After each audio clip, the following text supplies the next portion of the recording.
Assalamualaikum warahmatullahi wabarakatuh.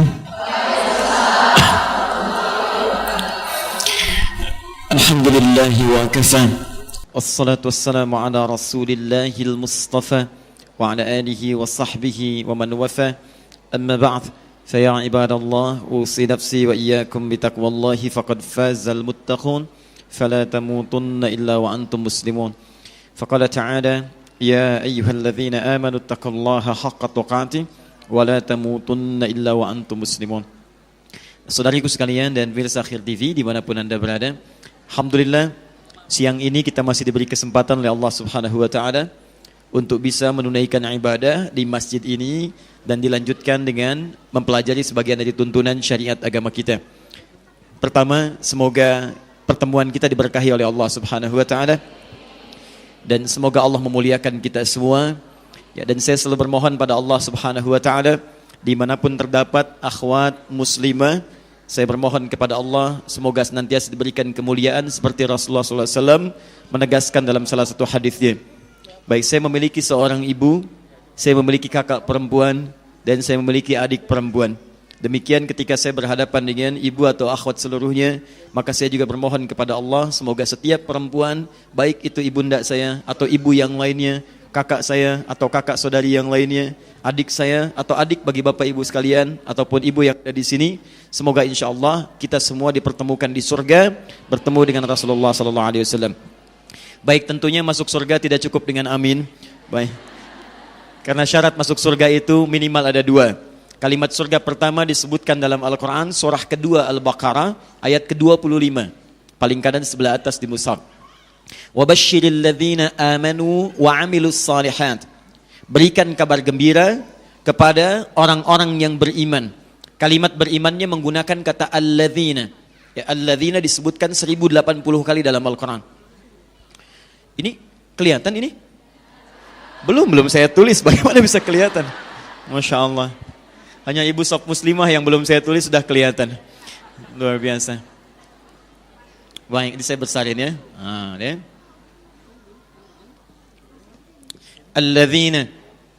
Alladzina itu ismun mausulun yadullu 'alal 'ami.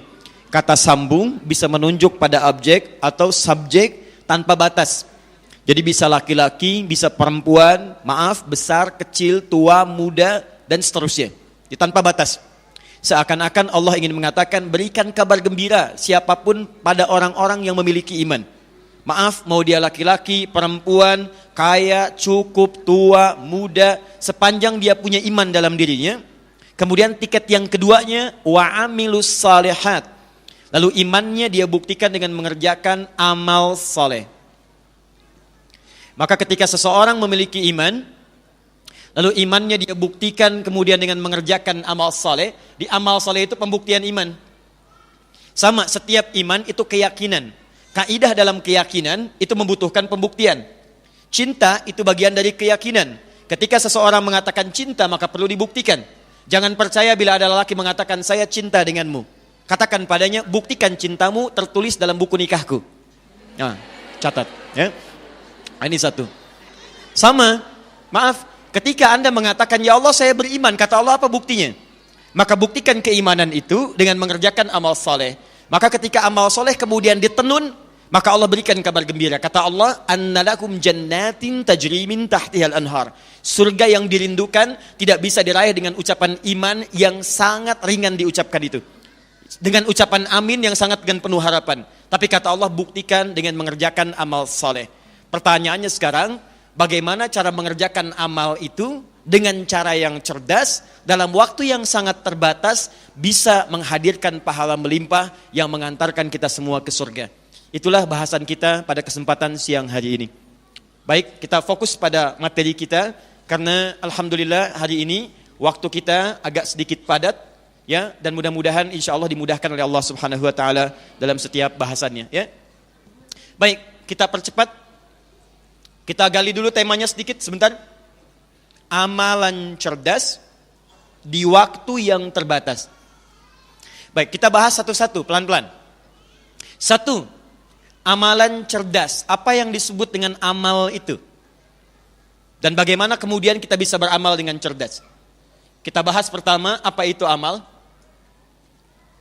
Kedua, baru kemudian kita berbicara tentang bagaimana kita cerdas mengerjakan amalan. Setelah itu, baru kita lihat di akhir, kapan atau sepanjang apa kita memiliki batasan beramal dengan cara yang cerdas itu. Apakah selamanya kita akan beramal? Atau akan tiba satu titik di mana masa itu terhenti dan kita kembali kepada Allah Subhanahu wa Ta'ala. Kita mulai bagian pertama, apa itu amal?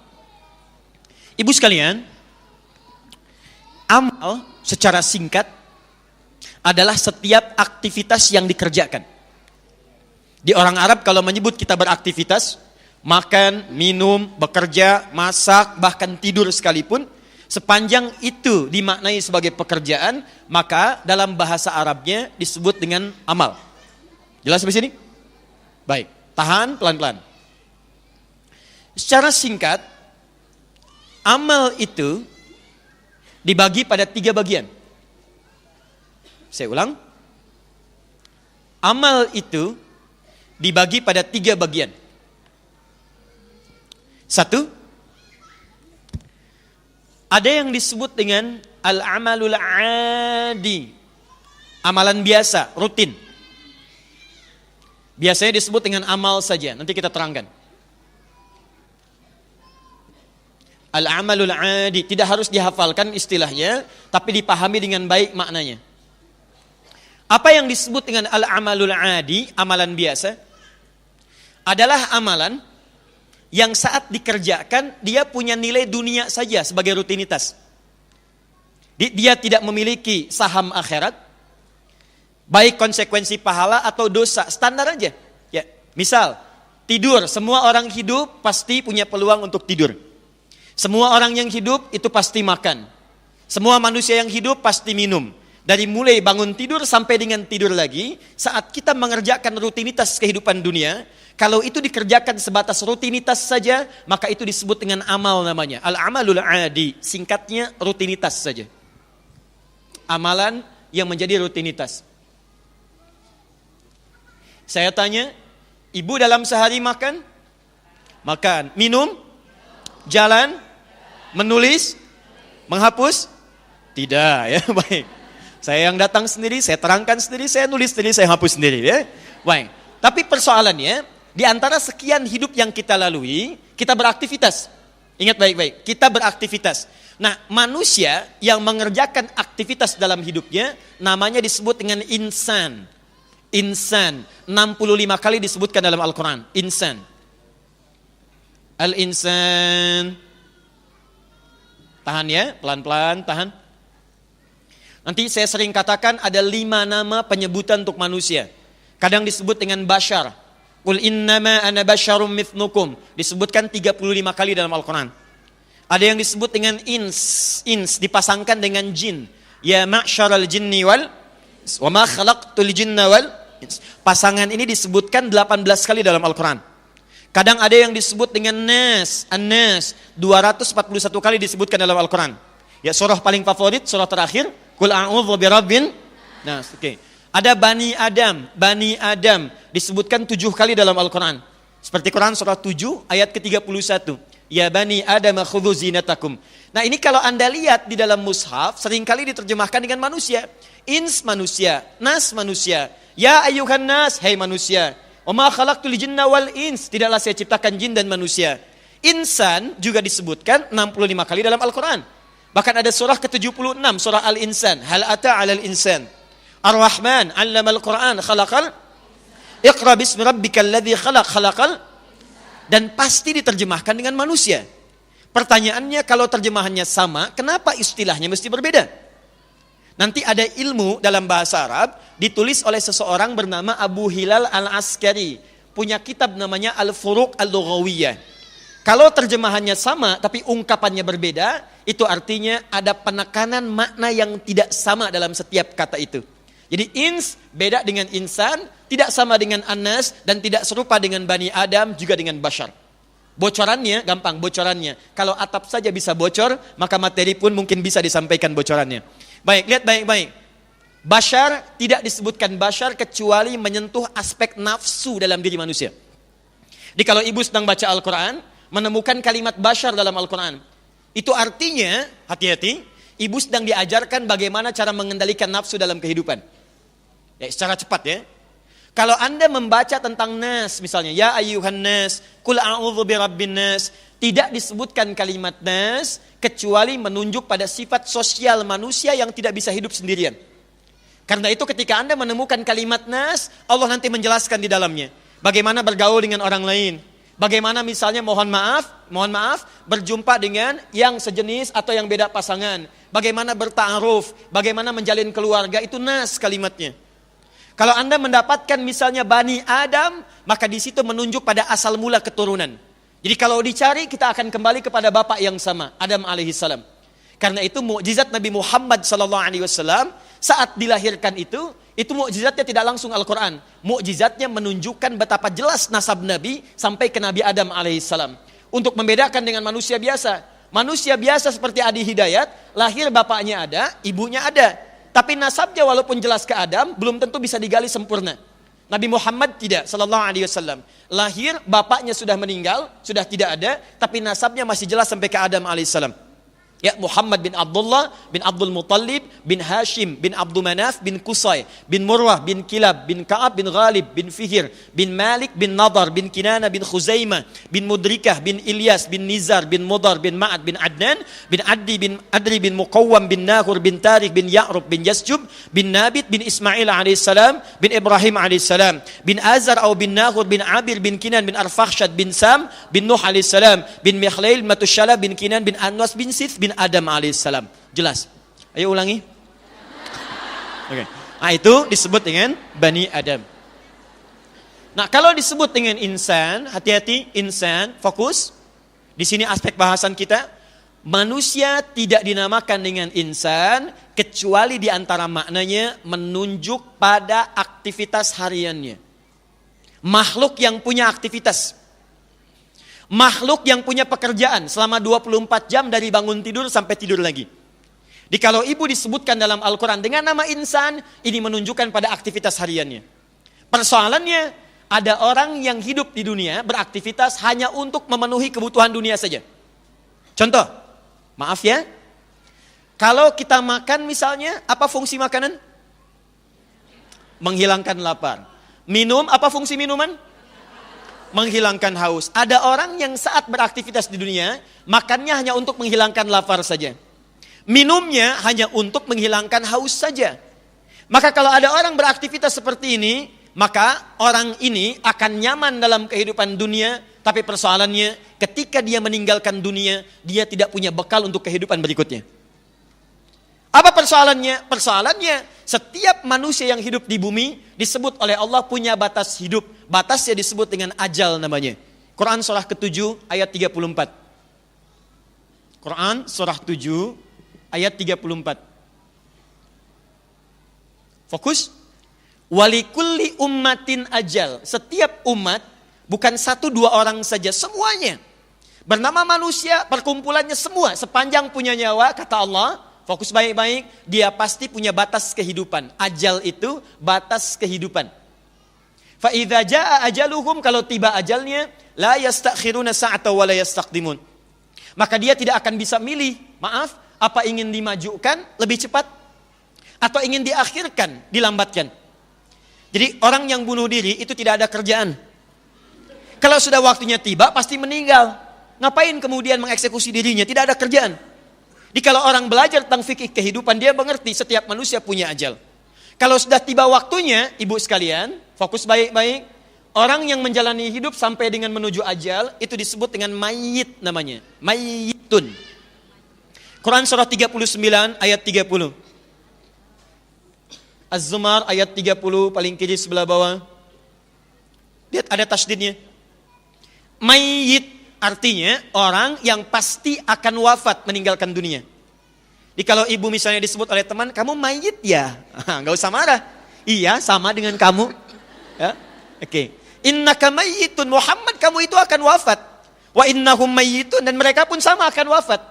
Di setiap kita jangan merasa akan abadi di dunia ini. Tidak ada makhluk bernama manusia akan abadi dalam kehidupan dunianya. Jika Anda bukan yang meninggalkan dunia duluan, maka dunia yang akan meninggalkan Anda duluan. Nah, kemudian kalau mayitnya ini tasdid. diambil tasdidnya, dicabut, diambil. Ya. Siapa yang nyabut? Namanya malakul maut. Maut diambil dengan maut. Quran surah ketiga ayat 185. Kullu nafsin dha'iqatul maut. Setiap yang punya nafas, jiwa, pasti akan mendapati maut. Diambil nafasnya sehingga tak mampu bernafas lagi. Baik, siapa yang ngambil maut itu? Namanya malakul maut. Quran surah ke-32 ayat yang ke-11. Paling kiri sebelah bawah. Namanya malakul maut. Qul yatawaffakum malakul mautil ladzi wukkila bikum.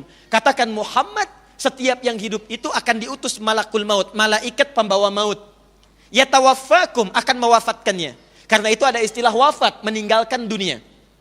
Kalau sudah kemudian tasdidnya diambil, nafasnya diambil, kemudian oleh maut, yang bawa malakul maut, maka berubah namanya dari mayit jadi maitun, tasdidnya hilang.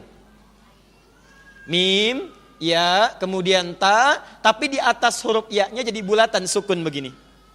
Maitun, kalau yang ini belum meninggal, yang ini sudah meninggal. Ya, dulu ada namanya Yusuke Watanabe. Tahun sekitar 97-99, dia menulis sebuah kisah-kisah untuk anak-anak. Kemudian difilmkan jadi Dragon Ball namanya. Ada Son Goku, Son Gohan, lawannya Piccolo dan sebagainya. Ya, kalau mereka berperang dikatakan Kamehameha. Kalau sudah mati satu, maka dia akan muncul di atasnya ada bulatan. Sukun. Ini nih. Ya, saya enggak suka nonton, cuma saya suka baca gitu ya, baca.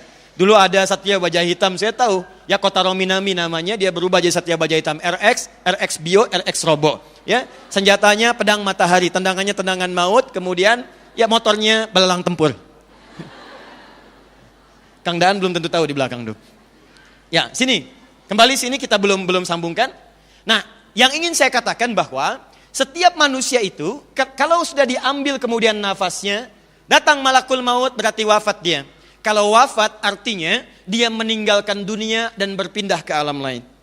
Karena itu diumumkanlah dari speaker masjid itu telah meninggal dunia. Telah meninggal dunia. Apa itu meninggal dunia? Meninggalkan tempat hidupnya di dunia berpindah kepada alam lain.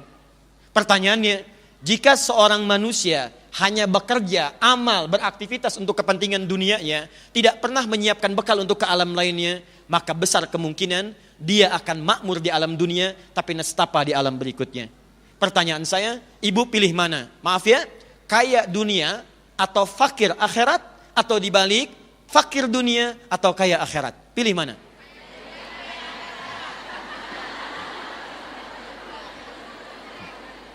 Ya. Rumusnya selalu begitu. Para ibu dalam setiap hitungan hampir tidak punya jeda untuk menjawabnya. Nah, sekarang lihat sini. Artinya apa? Kalau ada manusia hanya mengerjakan untuk fokus bekerja urusan dunianya saja, dengan amalan rutinitas, cuman makan, bangun tidur, cari kemudian pekerjaan, hanya untuk makan, hanya untuk jalan-jalan, hanya untuk istirahat, hanya untuk macam-macam, selesai untuk urusan dunia. Persoalannya, jika dia tidak menyiapkan untuk bekal selanjutnya, dia tinggalkan dunia, dia tidak punya bekal pada pelabuhan selanjutnya, maka dia rugi. Dalam bahasa Arab, rugi disebut dengan khusrun. Kha, sin, ra.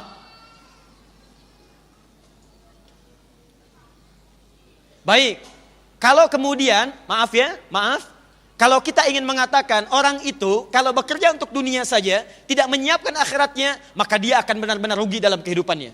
Bukan rugi di dunia, tapi rugi di alam selanjutnya. Maka disebutkanlah manusia yang beraktivitas, tadi namanya apa? Insan. Lihat, insan. Allah berikan waktu untuk beraktivitas. Waktu beraktivitas disebut dengan asrun namanya. Al-asr. Orang Arab mengatakan, al-waqtul ladzi yu'asiruna fahuwa asrun. Setiap waktu yang kita lalui untuk beraktivitas disebut dengan asr namanya. Maka Allah turunkan surah ke-103 dengan namanya surah Al-Asr. Perhatikan baik-baik. Wal asr. Bukan innal ins, bukan innal bashar, bukan innan nas, bukan inna bani adam. Innal insan.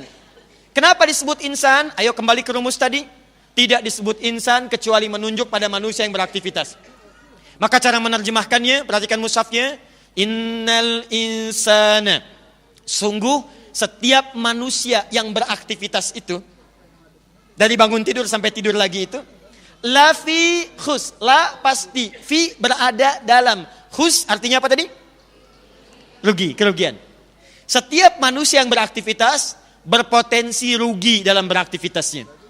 Rugi. Kalau semua aktivitasnya hanya dikerjakan untuk urusan dunianya. Sekarang kalau Anda tanya, Ustadz, bagaimana cara saya beraktivitas dalam urusan dunia, tapi sekaligus punya investasi untuk kehidupan berikutnya? Jadi kalau saya makan, tidak ada bedanya, Bu. Ya, maaf, yang A tadi makan, yang B ini pun makan. Yang ini makan, sama-sama menghilangkan lapar. Tapi bagaimana caranya? Yang ini saat makan, punya investasi pahala akhirat.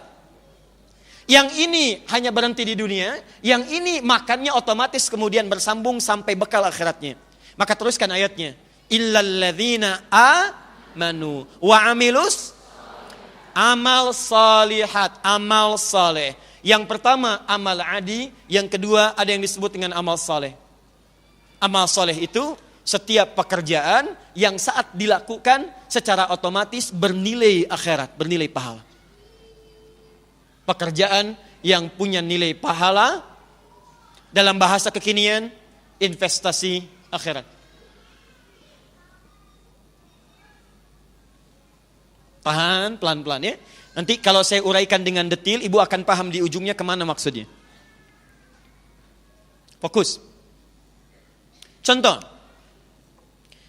minum itu adalah aktivitas harian. Setiap orang itu sangat besar kemungkinan pasti setiap hari akan minum.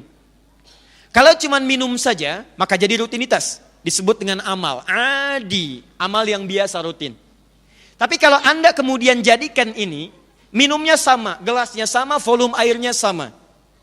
Baik fungsinya sama, menghilangkan haus. Tapi saat yang bersamaan, minum ini bisa berubah status dari amalun adi, pindah kemudian bertransformasi menjadi amal soleh. Paham sampai sini? Baik, bagaimana caranya? Kita simpan dulu. Simpan dulu. Boleh saya hapus yang sebelah sini? Alhamdulillah. Tinggal boleh saja kan? Ya. Alhamdulillah. Semoga Allah muliakan para ibu-ibu. Amin. Baik. Tahan. Fokus sini. Jadi yang pertama, amal apa namanya? Adi, rutin. Yang kedua amal apa? Amal saleh. Tahan sebentar. Sekarang bagaimana menjadikan setiap rutinitas biasa berubah jadi amal saleh? Caranya ada dua. Caranya ada dua. Satu, awali setiap aktivitas itu dengan doa yang ditujukan langsung kepada Allah Subhanahu wa taala. Awali setiap aktivitas itu dengan doa yang ditujukan langsung kepada Allah Subhanahu wa taala. Jadi misal, maaf ya, bangun tidur, mau beraktivitas, doa. Mau makan, berdoa. Mau minum, berdoa. Mau berjalan, berdoa. Masuk masjid, berdoa. Keluar masjid, berdoa. Ketika Anda mengerjakan aktivitas ini, diawali dengan doa, bersanding dengan doa, maka doa itu akan merubah aktivitas tadi dari sekedar rutinitas biasa dunia, berubah nilai menjadi nilai akhirat. Doanya langsung yang memberikan perubahan nilai dari aktivitas dunia menjadi poin akhirat. Karena itu silahkan ibu perhatikan ya, demi Allah saya katakan. Kami pernah mengamati beberapa kepercayaan-kepercayaan. Kami punya koleksi kitab-kitabnya. Tapi saya tidak menemukan seperti apa yang kita yakini saat ini. Ini untuk meyakinkan kenapa kita pilih Islam. Apa diantaranya? Silahkan Anda cek. Hanya dalam Islam yang semua aktivitasnya pasti bersanding dengan doa. Silahkan cek.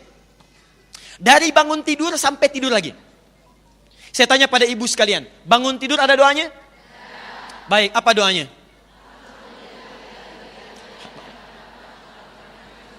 Tahu dari mana?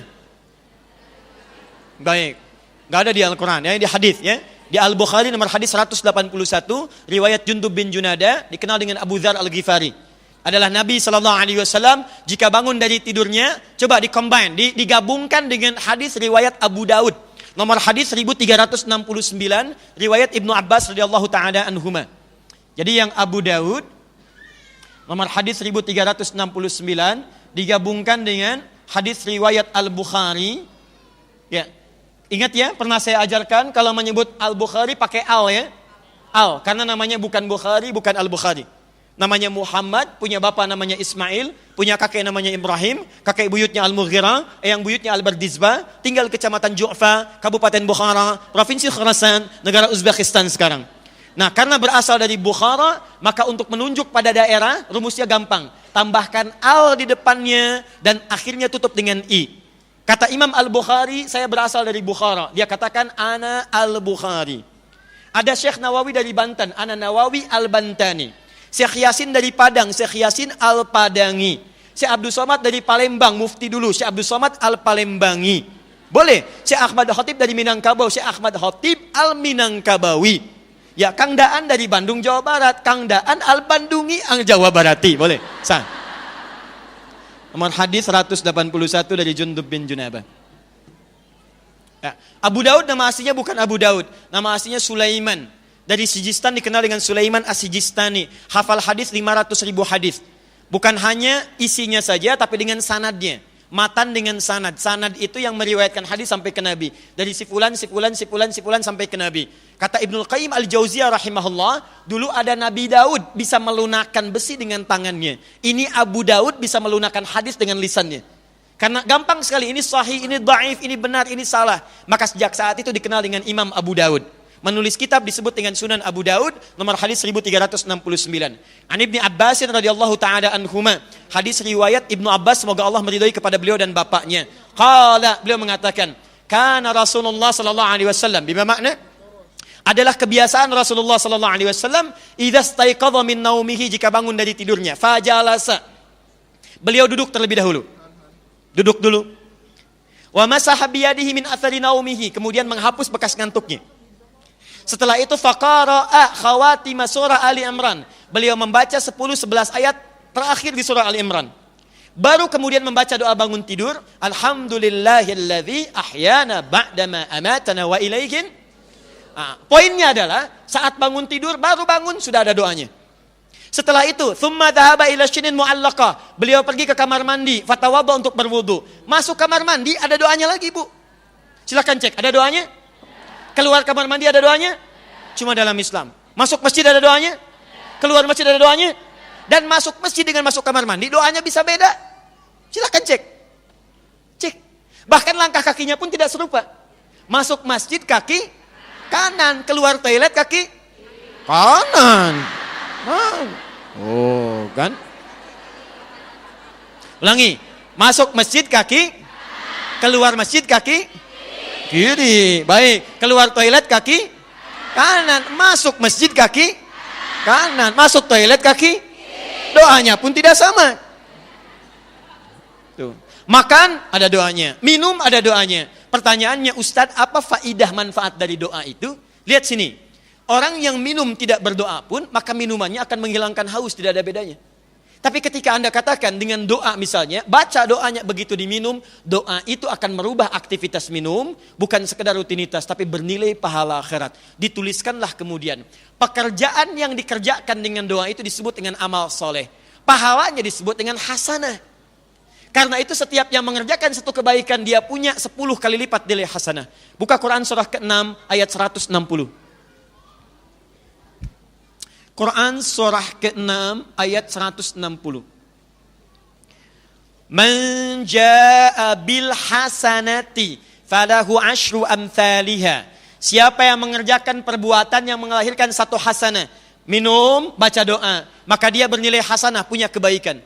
Maka ketika Anda minum, izin, fokus, diminum misalnya, saat Anda minum itu menyebut kemudian doanya, maka dituliskan langsung asyra hasanat, 10 nilai akhiratnya. Jadi kalau si A cuma minum saja, A minum, tidak baca doa, dunianya dapat, hilang hausnya, tapi akhiratnya tidak ada. Anda berdoa, begitu berdoa, dunianya dapat, hilang hausnya, dituliskan 10 kebaikan pahala akhirat. Karena itu, kita selalu bermohon kepada Allah agar dunianya melahirkan pahala kebaikan, akhiratnya dapat. Jadi dunianya hasanah, akhiratnya hasanah. Bahkan ibu punya doa khusus untuk memohon kepada Allah mendapatkan dunia hasanah dan akhiratnya hasanah. Doa apa namanya? Rabbana atina fid dunya wa fil akhirati wa qina. Baik, itu ada dalam Al-Quran, surah kedua Al-Baqarah ayat 201, paling kanan sebelah bawah. Quran surah kedua ayat 201. Bahkan untuk menguatkan doa itu ibu punya istilah sendiri. Apa nama doanya? Sapu jagat. Bayangkan, dan orang Arab pun tidak pernah tahu makna itu. Silakan tanya orang Arab, "Atadri sapu jagat?" Orang kita luar biasa.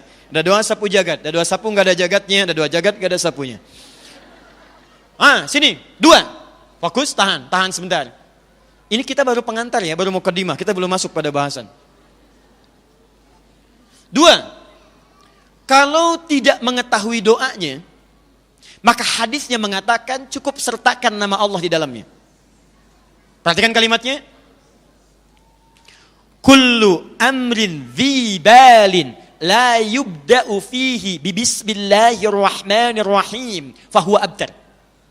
Setiap perbuatan yang baik-baik, ingat yang baik-baik ya. Berhijab itu baik, menutup aurat itu baik, baca Al-Quran itu baik, makan itu baik, minum itu baik. Semua yang baik-baik, kalau Anda belum tahu doanya, saya nggak tahu doa minum, saya nggak tahu doa berpakaian, saya belum hafal doa makan, maka kata Nabi, lihat kalimatnya, cukup sertakan sebelum aktivitas itu kalimat Bismillahirrahmanirrahim. Kalau ingin simple, boleh yang paling pendek, Bismillah. Mau duduk, Bismillah. Tes mic, Bismillah. Mau tulis misalnya, maaf ya, mau bikin status, misal.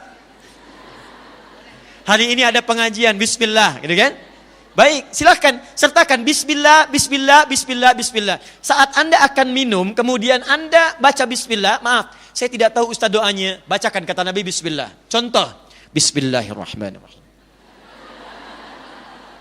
Alhamdulillah.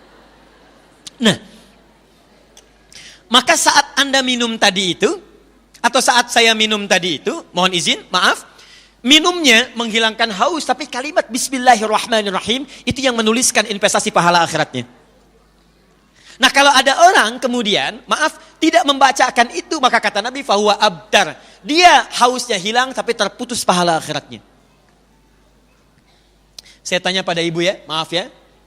Berapa kali aktivitas ibu lakukan selama hidup sampai saat ini yang tidak menyertakan nama Allah di dalamnya? Ngantar anak ke sekolah, masak di dapur, ayo. Ada banyak aktivitas yang selama ini kita kehilangan dunianya. Bahkan juga kehilangan akhiratnya.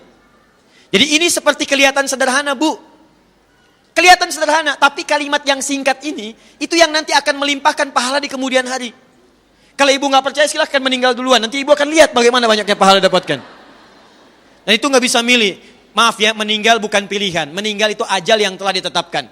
Bisa ibu duluan, saya belakangan, itu mungkin.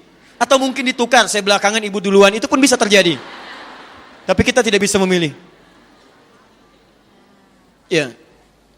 Sekarang lihat, belum selesai. Satu amal apa namanya?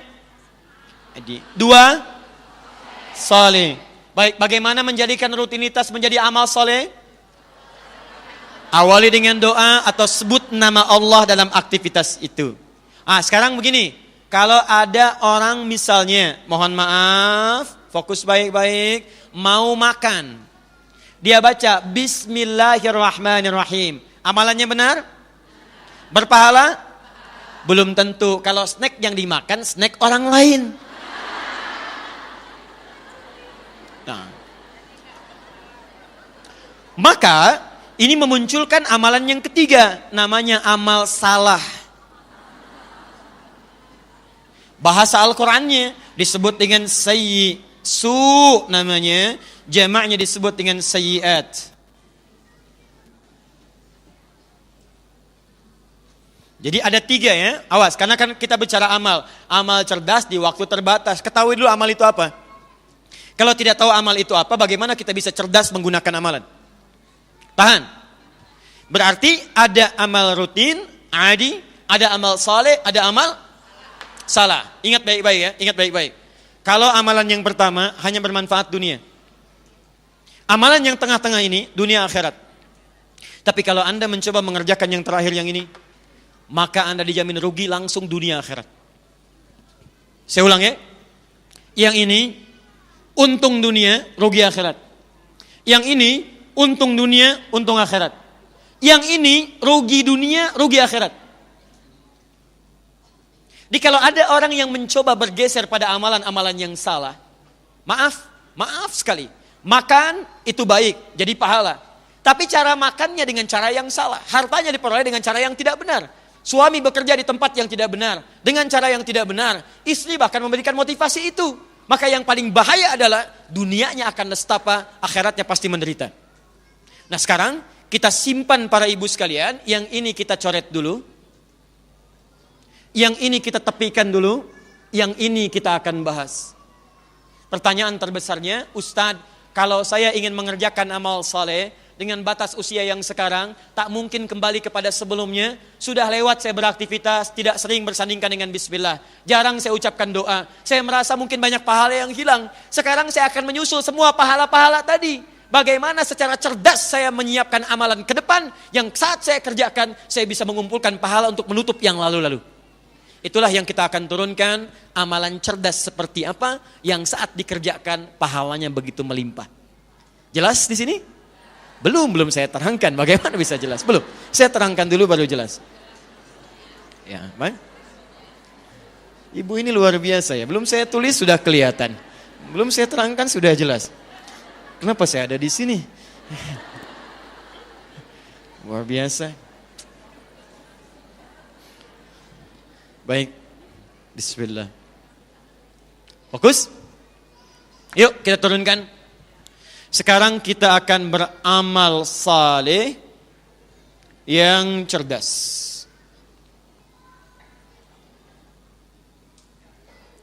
Baik. Ibu sekalian, sekarang kita masuk pada istilah yang selanjutnya. Perhatikan baik-baik. Setiap amal saleh, kalau sudah dikerjakan kebaikannya, maka dalam bahasa Al-Quran disingkat lagi dengan satu nama, namanya sedekah. Sedekah, nggak pakai enggak, sedekah. Sedekah.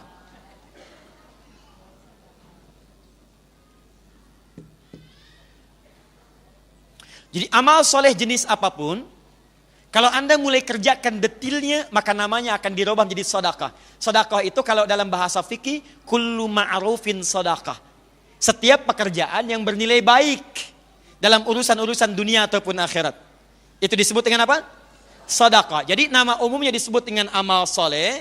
Untuk membedakan nama amal ini dengan amal-amal yang lainnya, kalimat solehnya disimpan, dirubah nama langsung di sedekah. Karena itu ketika Allah meminta kita untuk mengeluarkan zakat, maka zakat disebut dengan sedekah. Buka Quran surah ke-9 ayat 103. Khudz min amwalihim sedekah. Ambil dari orang-orang yang sudah hartanya mencukupi nisab, sudah sampai haulnya sedekah.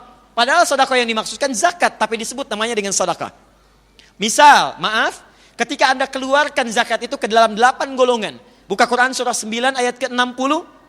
Dikeluarkan pada 8 golongan, ya, pada fakir, pada miskin, pada mu'allaf, ya, kemudian juga kepada amil alaiha, kemudian kepada wal gharimin wa fir riqab, ibnu sabil dan fi sabilillah. Perhatikan baik-baik bagaimana ayatnya dimulai, innamas shadaqatu. Sungguh zakat itu hanya boleh dikeluarkan. Tapi yang menarik, saat ibu diminta untuk berzakat, keluarkan zakat. Namanya sedekah. Saat dikeluarkan disebut sedekah. Innamas shadaqatu, zakat itu.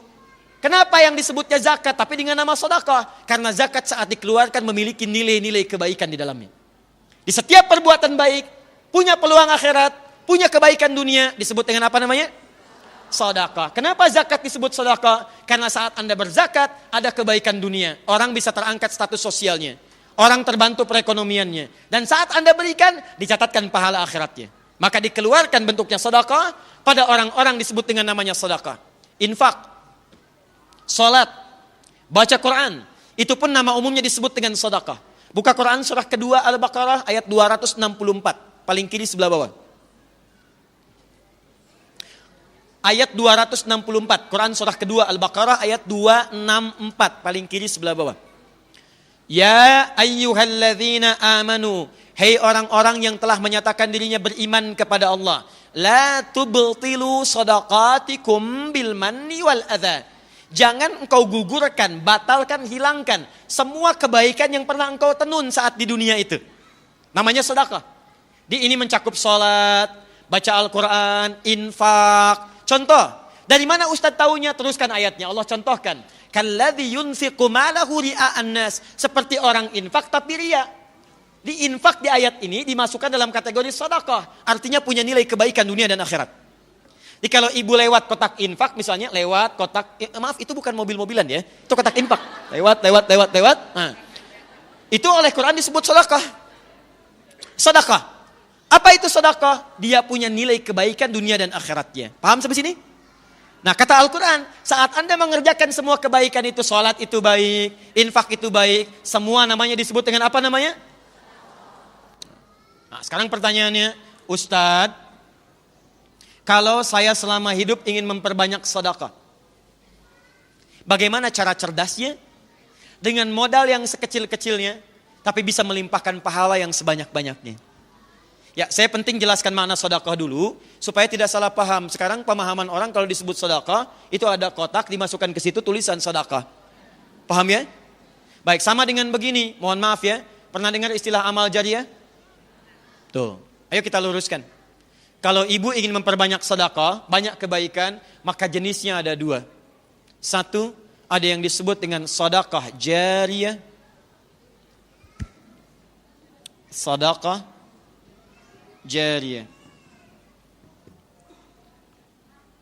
Dua, ada yang diistilahkan dengan sedekah tsabitah.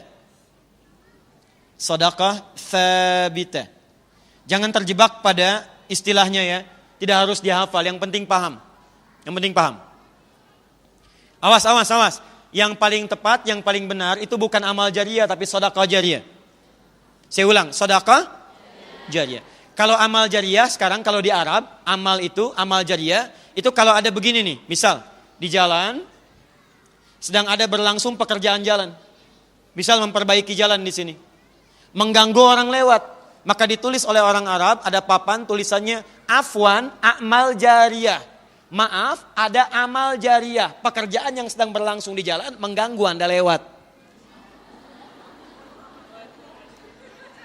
Nah, sekarang di Arab begitu. Makanya nggak apa-apa kalau Anda sedang ada di bis, tiba-tiba naik ke atas, bawa tulisan amal jariah dan dibuka dengan kata mohon maaf mengganggu. Memang. Misal ya, contoh, tahan. Jadi yang benar apa? Ya, baik. Sebetulnya secara bahasa itu sah-sah saja. Tapi kalau ingin dikembalikan kepada pengertian syariat yang benar, dengan makna yang baik, maka keluarkan nama sedekah jariah. Apa itu sedekah jariah? Sedekah jariah itu adalah pekerjaan atau ibadah yang saat dikerjakan pahalanya tetap mengalir. Sampai tidak dibatasi dengan kematian. Saya ulang. Pekerjaan atau ibadah yang saat itu dikerjakan, maka pahalanya akan terus mengalir dan tidak dibatasi dengan kematian. Jadi kalau, maaf sekali lagi, kalau ibu pun telah wafat, pahala dari pekerjaan ini tetap mengalir kepada ibu. Padahal amalnya sudah selesai. Adapun yang kedua disebut dengan sedekah tsabitah. Ini adalah pekerjaan atau ibadah yang saat dikerjakan, saat itulah pahalanya diberikan. Jadi kalau ibu sudah meninggal, pahalanya nggak ada lagi. Atau jangankan meninggal, kalau sudah selesai dikerjakan, pahala diberikan, sudah selesai sampai situ. Tsabitah artinya tetap berhenti di situ. Jariah artinya mengalir. Ya, ada seorang pakar bahasa menuliskan dasar-dasar bahasa Arab, dia beri nama Al-Jurumiyah. Kenapa diberi nama dengan Jurumiyah? Karena saat beliau menulis itu, ini ulama dulu Bu ya, belum ada mesin tik, belum ada komputer. Beliau tulis dengan tangannya sendiri, menggunakan tinta. Setelah selesai dituliskan, beliau pergi kemudian ke sisi sebuah sungai. Beliau lemparkan kemudian tulisannya itu. Beliau katakan, ya Allah, kalau tulisan ini bermanfaat di kemudian hari, maka mohon ya Allah, sungainya boleh mengalir tapi tintanya jangan luntur. Tapi kalau tulisan ini tidak bermanfaat ya Allah, maka lunturkan dengan mengalirnya sungai. Mengalirnya air sungai. Maka dilemparkan tulisannya itu, beliau katakan, jarmiyah. Ayo air mengalir. Maka Masya Allah, mohon maaf ibu sekalian, teman-teman sekalian, begitu airnya mengalir di sungai, ternyata tulisannya tetap bertahan. Padahal ditulis dengan tinta biasa, tulisannya bertahan. Sampai sekarang, tulisan itu jadi buku dikenal dengan Jurumiyah. Diajarkan di pesantren-pesantren untuk tingkat dasar. Al-kalamu huwa lafdul murakkabul mufidu bil wad'i wa aqsamu thalathatun ismun wa fi'lun wa harfun wa amal ismu wa kalimatun dalat ala ma'nan fi maqtiya wa lam tuqtaran bi zamanin wad'an. Itulah jurumiyah. Nanti naik ke Emriti, naik ke Alfiyah. Alfiyah lebih tinggi lagi 1002 bait. Kalamuna lafdun mufidun kastaqim wasmun wa fi'lun thumma harfunil kalim wahiduhu kalimatun wal qawlu am wa kalimatun biha kalamun qad yu'am bil jarri wat tanwini wan nida wa al wa musadin lis bitamizun hasal bi fa fa'alti atau if'ali wa nunik balana fi'lun yanjali. Itu naik ke Alfiyah. Ya. Saya hanya ingin mengatakan begini, kalau bisa, ayo ajarkan anak-anak itu, dunia dapat tapi akhirat jangan ketinggalan. Silakan ajarkan. Saya apa saja saya baca. Saya nggak pernah main-main musik itu, saya nggak pernah. Tapi saya hafal teori-teorinya. CDF, GABC, GABC, DFIS, G, DFIS, G, ABCIS, D, ABCIS, D, FIS, GIS A, FIS, GIS A, BCIS, DIS E, BCIS, DIS E, FIS, GIS, AIS B, FISIS, AIS B, CISIS, AIS FIS, CISIS, AIS FIS, GIS, AIS BIS, CIS. Hafal saya. Tapi saya nggak suka main-main seperti itu. Cuma saya baca untuk menerangkan ini loh maknanya seperti ini seperti ini. Kalau Anda bisa arahkan ke Quran, kenapa mengambil yang lain? Ya. Nah ini, fokus ini. Yang pertama namanya sedekah apa? Yang kedua apa? Saya cek sebentar. Kalau pahalanya terus mengalir sampai saat kita wafat, pahalanya datang disebut apa? Kalau pahalanya diberikan begitu saja, tidak mengalir sampai wafat, disebut apa? Nah, kalau Anda ingin cerdas dalam beramal, walaupun kita telah wafat, investasinya masih ada, maka coba pilih-pilih kalau ingin beramal, kalau ada sedekah jariyah, maka utamakan yang jariyah, akhirkan yang thabitah. Paham? Contoh. Ibu punya uang 50.000. Modalnya 50.000. Tahan pelan-pelan. Ada dua pilihan. Pilihan pertama, uang itu saya sedekahkan, saya berikan kepada seseorang dalam bentuk makanan. Saya belikan makan. Yang kedua, saya belikan mushaf, saya hadiahkan kepada penghafal Quran. Saya tidak simpan di masjid, karena saat saya simpan di masjid belum tentu ada orang untuk membacanya, walaupun dia baca, misal. Ya boleh silahkan simpan di masjid atau dimanapun. Tapi kalau ingin cara paling cerdas, berikan kepada penghafal Quran. Sama, modalnya 50.000. Satu 50.000, yang kedua pun 50.000. Ini saya berikan dalam bentuk makanan. Diterima oleh si fulan, dimakan itu. Saat dia makan itu, energi masuk dalam dirinya. Diproses, metabolisme, berproses dalam tubuh jadi energi. Saat jadi energi itu dia beraktivitas.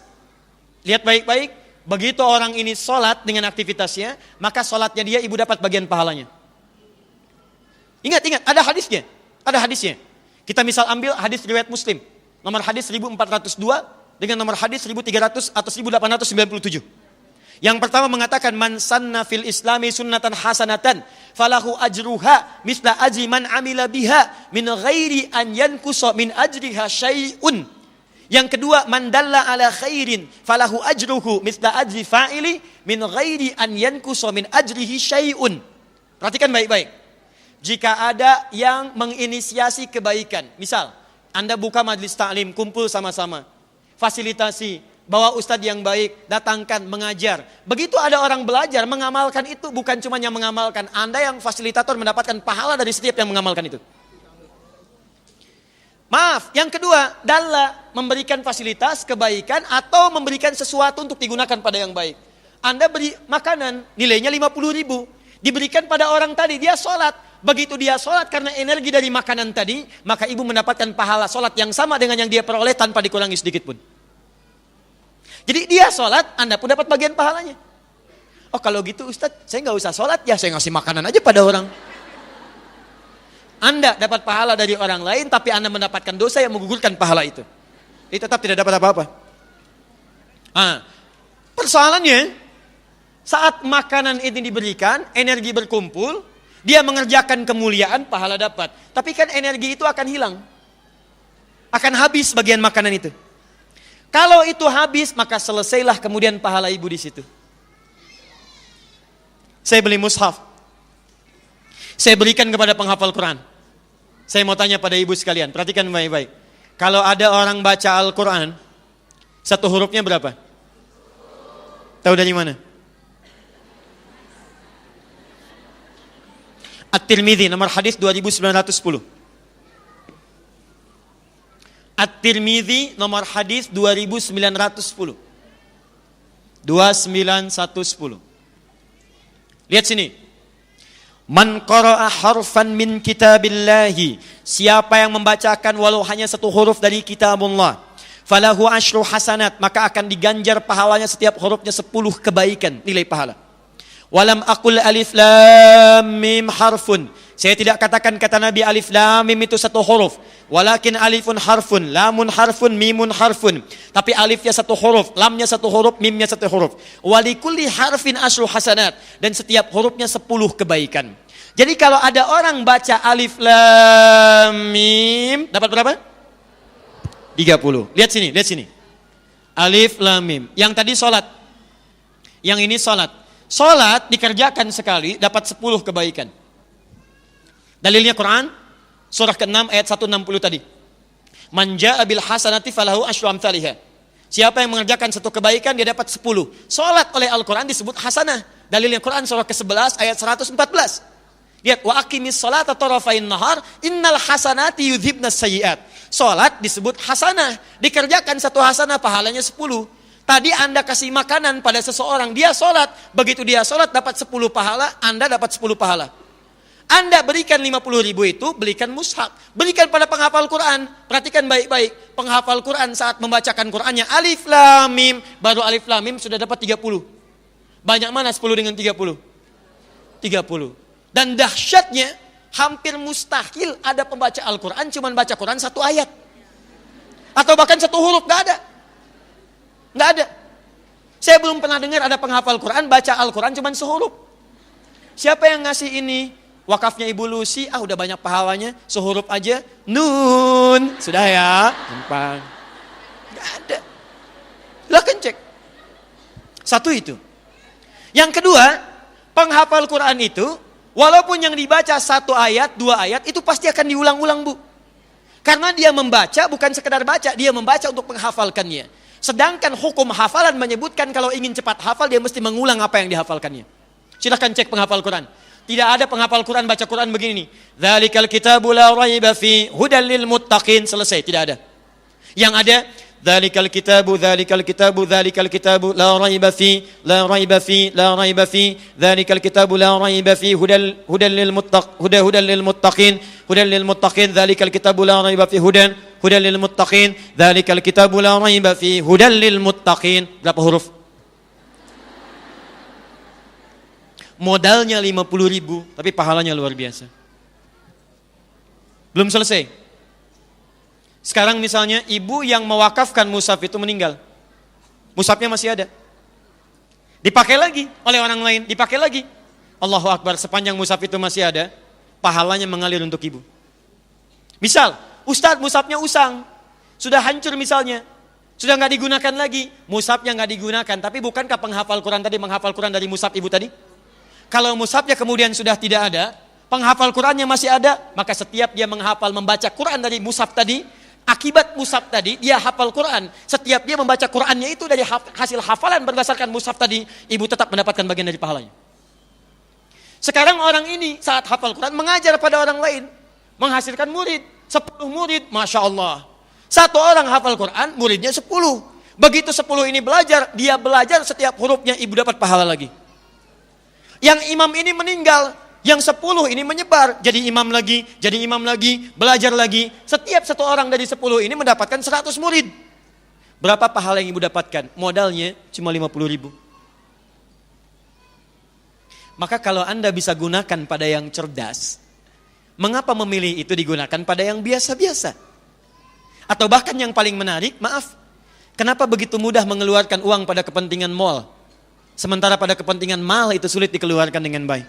Zakat mal luar biasa, zakat mal ditahan-tahan. Silakan bandingkan. Anda ke mal kalau belanja 50.000 rasanya malu. Infak 50.000 kebanyakan. Cek. Ya. Saya suka bingung saya. Ada orang pengen masuk surga tapi ketinggalan pahala surga nggak diambil. Kalau ketinggalan dunia dikejar-kejar. Ibu punya handphone nih. Maaf ya. Ibu keluar dari sini handphonenya ketinggalan di sini. Balik lagi nggak ke sini? Balik, padahal handphone 3315 Nokia. Masih balik. Ada data Ustaz di dalamnya. Saya tanya pada Anda keluar dari sini ketinggalan sholat sunnah, balik lagi nggak? Tuh. Padahal itu yang mengantarkan Anda ke surga. Tapi kalau ditanya, hebat betul. Maunya kemana Bu? Surga Firdaus saya bersama Nabi. Sama Nabi.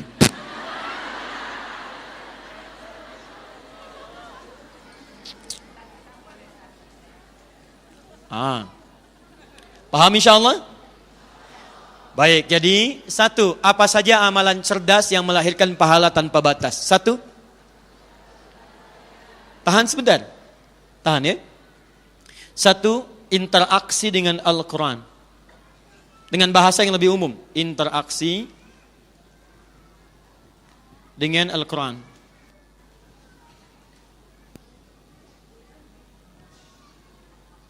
Ada 4 jenisnya. Satu, bisa membaca. 2, bisa memahami. 3, bisa menghafal. 4, bisa memfasilitasi orang lain untuk bisa mewujudkan 3 hal ini. Memfasilitasi.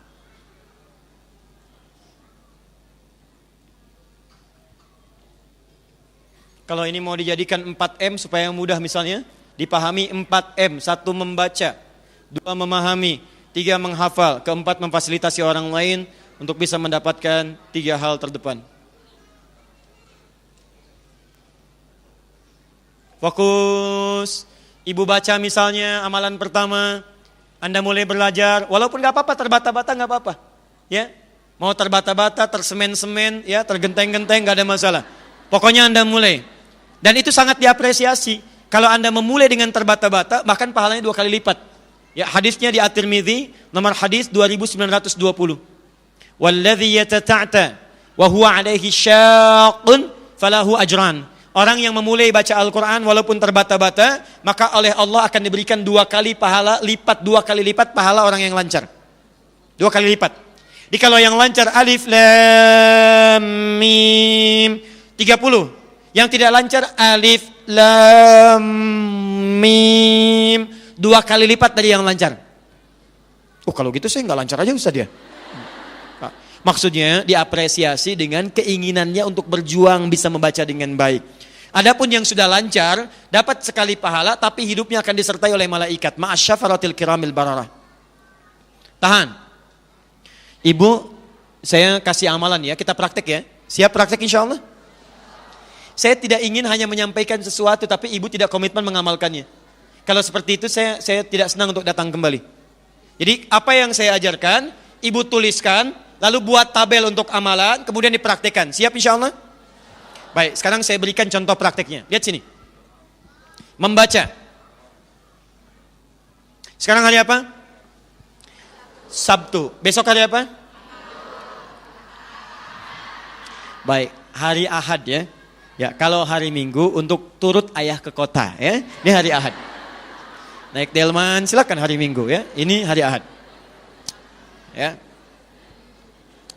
Naik delman istimewa ku duduk di depan. Tuh kan salah lagi. Maka muka ayah didudukin. Sini. Bukan apa sebetulnya. Sini lihat. Besok hari apa? Ahad. Masya Allah. Besok saya akan mulai. Cara mulainya bagaimana? Ibu pasang target dulu. Dari sekarang ibu bikin kolom. Kolom bacaan, tabel bacaan Al-Quran. Baca, sini. Ada buku Bu. Maaf saya tahu insya Allah ibu cerdas, ibu baik. Tapi kalau ingin terukur, buat tabel seperti ini, gak apa-apa. Harinya misalnya, Ahad, Senin, Selasa, Rabu, dan seterusnya. Keterangan, baca atau tidak. Kalau baca, ibu checklist begini. Kalau tidak, seperti ini garis. Kalau tidak, kasih keterangan, tanda tanya, kasih keterangan. Kamu kenapa tidak baca? Emang pahala kamu sudah banyak ya? Emang kamu sudah ahli Firdaus ya? Apa kamu malu dengan anak-anak kecil yang itu? Matanya nggak bisa lihat tapi sudah hafal Quran. Kamu sudah bisa lihat, usia sudah sepuh, masih mengharap surga, surga Firdaus. Sampai sekarang kamu baca, kamu siapa? Tulis. Jelas? Tahan sini. Target. pasang targetnya mulai dari sekarang. Setiap hari misalnya paling minimal saya baca 10 ayat. 10 ayat misal, paling minimal. Jangan banyak-banyak dulu ya, ingat memulai sesuatu yang belum biasa, jangan langsung punya keinginan mengerjakan dengan banyak. Awas, setan kadang selalu menipu. Tugas setan itu memperdayai. Kadang-kadang dibuat banyak, memulai banyak, kesananya bosan. Capek duluan. Sama dengan orang gak pernah tahajud. Dia bersemangat, aku akan berusaha. Bangun dari jam 2. Kemudian sholat tahajud, langsung 11 rakaat. Capek, tiduran lagi. Tidur jam 3, bangun jam 9. Nah, lihat sini. Berapa tadi sehari? 10 ayat. 10 ayat gak banyak, Bu. 1 ayat gak nyampe 1 menit. Ibu investasi untuk akhirat ya. Kalau dunia aja banyak investasinya, cek tabungan ibu lah. Berapa tabungan ini, berapa tabungan itu, berapa depositnya, berapa macam-macamnya. Pertanyaan saya, apakah tabungan itu mengantarkan Anda pada kemuliaan akhirat atau tidak? Sekarang buat tabungan akhirat Anda. Kalau sudah paham tidak, kenapa nggak disiapkan sekarang? Kalau ingin termotivasi, bikin komunitas. Komunitas. Ayo dibuat komunitas yang baik. Sekarang kami insya Allah nanti di bulan ini pertengahan akan meluncing. Bukan meluncing, sudah di-launching. Akan membuka kelas-kelas langsung. Ada kelas bacaan, kelas pemahaman, kelas hafalan, ada kelas pendalaman, ada kelas ibu rumah tangga, nanti menurunkan ayat-ayat Quran tentang peran ibu dalam kehidupan. Ada kelas pengusaha, ada kelas dokter dan semacamnya. Jadi kita harapkan nanti ada dokter yang ahli Quran, ada pengusaha yang ahli Quran, ada ibu yang ahli Quran. Nah sekarang mulai dengan bacaan dulu Bu. 1 hari 10. Terus sampai dengan sebulan. Kalau bisa bikin komunitas ingatkan. Ya, ukhti, ayo bidadari surga, baca dong sekarang. Ayo jangan malu, ayo jangan kalah sama yang kecil-kecil, ayo kita baca. Pasang status, ayo siapa yang sudah baca hari ini? Siapa yang mau mulai hari ini? Siapa yang sudah sampai pada surat kita, surat perempuan? Oh aku masih di Al-Baqarah, aku masih di Ali Imran. Kamu sampai mana? Aku di Al-Fatihah. Gak apa-apa. Gak apa-apa. Ya. Ya. Tapi indah. Jadi gini, semua perangkat hidup kita itu punya pahalanya. Sekarang silahkan cek, berapa banyak perangkat kehidupan Anda, handphone aja, berapa banyak dosa sudah terkumpul di dalamnya. Gambar yang tidak bagus, status yang tidak baik, tulisan yang kotor, kata-kata yang tidak baik. Dan Anda begitu luar biasa aja percaya diri, handphone itu dimasukkan ke dalam kantong, Anda pakai sholat. Di dalamnya ada gambar yang tidak baik, ada kata-kata yang kotor, ada perselisihan. Dan itu Anda tanpa rasa malu dimasukkan ke dalam kantong, dibawa sholat. Dan dihadapkan pada Allah Subhanahu Wa Taala. Kenapa tidak Anda isi di install Al-Quran, isi hadis di situ, percakapannya tentang sunnah, percakapannya tentang baca Quran, percakapannya tentang surga, sehingga ketika Anda diwafatkan, handphone itu bersaksi di akhirat nanti. Kita butuh handphone yang miskala dzarratin khairayyarah, bukan miskal yang syarrayyarah. Halo? Oh, di sini ya. Kemarin ada kejadian musibah pesawat yang jatuh itu, JT610. Di dalamnya ada seorang saudari kita muslimah, namanya Mbak Maria Ulfa. Beliau mempraktekkan rumus seperti ini. Targetnya dalam sepekan 1 juz. Kalau 1 juz pertama, itu 141 ayat Al-Baqarah tanpa Al-Fatihah 7 ayat, berarti 148. 148, kemudian dibagi 7. Seharinya ketemu angkanya. Di sehari sekian ayat, 1 juz. Anda tahu apa yang terjadi? Begitu beliau mengejar kepentingan akhiratnya, Allah begitu merindukannya. Ajalmu tiba hari ini, pulang. Dan ajalnya ditutup dengan hataman bacaan 1 juz Qurannya. Saat orang lain duduk di ruang tunggu, ada yang cipika-cipiki, pasang status, ada yang foto, ada yang ini itu. Beliau sibuk membaca Al-Quran, menghatamkan program 1 juznya. Begitu selesai, beliau kemudian bikin laporan, saya selesai 1 juz. Langkahnya mantap ke dalam pesawat itu yang mengantarkan kepada kepulangan terakhir yang di Allah Subhanahu Wa Taala. Manusia berkata, tetap tinggal di sini. Allah katakan, saya sudah merindukannya. Ya ayyuhatuhan nafsul mutmainnah, irji'i ila rabbiki radiyatan mardiyah, fadkhuli fi ibadi wadkhuli jannati. Dan pulanglah ia menghadap pada Allah Subhanahu Wa Taala.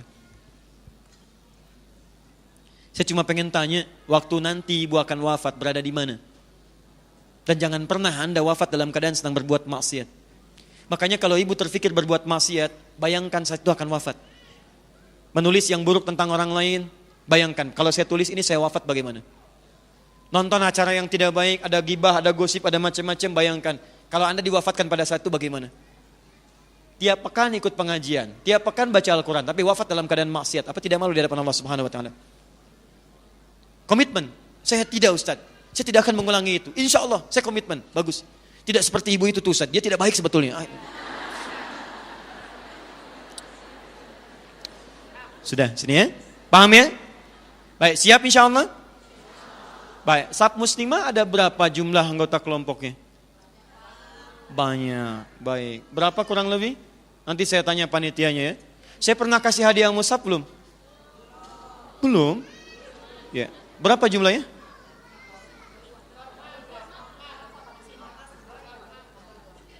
...42 majlis ta'lim. 42 majlis ta'lim. Satu majlis ta'lim ada berapa anggotanya?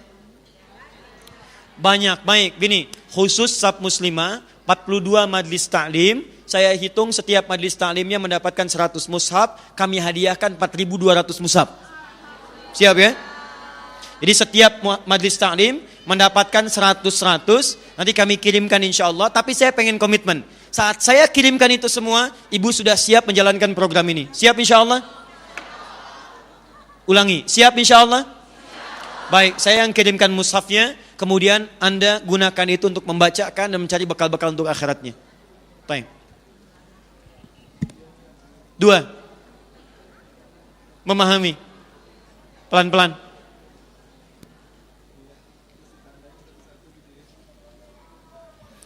Saya tanya pada ibu, kalau orang membaca dengan memahami banyak mana pahalanya? Tahu dari mana?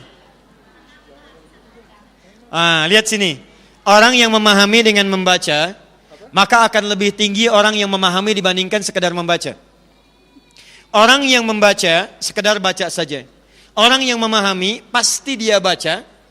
Kemudian dari pemahamannya itu akan diberikan pahala tambahan, Bu. Apa pahala tambahannya? Kita baca hadisnya di hadis Muslim. Perhatikan kalimatnya. Majtama'a qaumun fi baitin min buyutillahi. Tidak pernah ada seorang berkumpul di satu tempat di rumah-rumah Allah Subhanahu wa taala. Apa itu rumah Allah? Pertama, setiap tempat yang digunakan untuk berzikir kepada Allah.